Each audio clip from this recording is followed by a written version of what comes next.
xaflad si weyn loo sameeyay waxay ka dhacday magaalada London xafladaas oo lagu soo dhaweynayay gudoomiye ku-xigeenka gobolka Banaadir dhinaca siyaasadda mudane Maxamed Aadan Guuleed Caanageel xafladaas oo ka soo qayb galan jaaliyada UK hadaladooduna waxa ka mid ahaa sida tan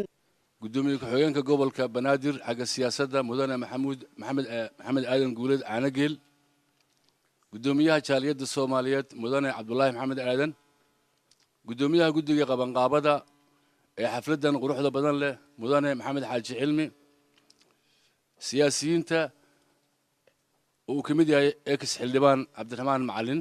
Alxaaji Cabdiraxmaan Macalin Cali Dr. Saalax Abdullaahi Maxamed Saalax Boostaale adeer Axmed Xaaji Axmed cuqaasha Soomaaliyeed ee London dhammaan ka soo qaybgalayaasha rag iyo dumar hablaha nagala soo qaybgalay xafladan iyo dhammaan odayaasha iyo dhalinyarada waxaan isku salaamayaa salaanta islaamka assalaamu calaykum waraxmatullaahi wabarakaatuh caanageelow caleexeen baa lagu lulaa oo caanageelow caleexeen baa lagu lulaa adaa carrigiyo ka yimid ciddii aan jeclayn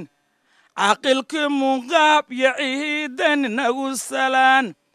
caqilkii munqaab iyo ciidan nagu salaan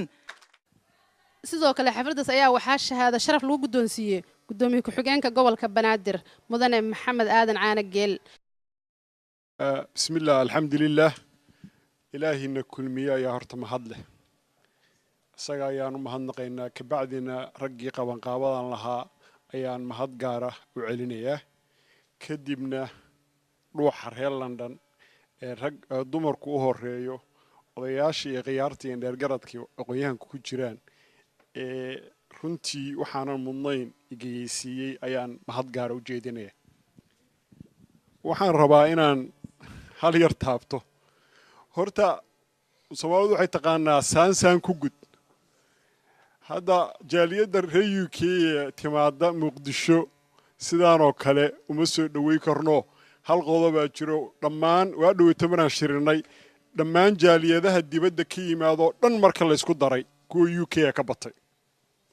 marka dad intaas leeg lama kala gaaro laakiin waxaan isku dayi doonaa kulay aniga saaxiibkay Muungaaba inaan abaal gudno hadii Ilaahay ajmo xafladaas ayaa waxa ay ku soo idlaatay jawi aad u wanaagsan xanaan shidane warbaahinta qaranka Soomaaliya London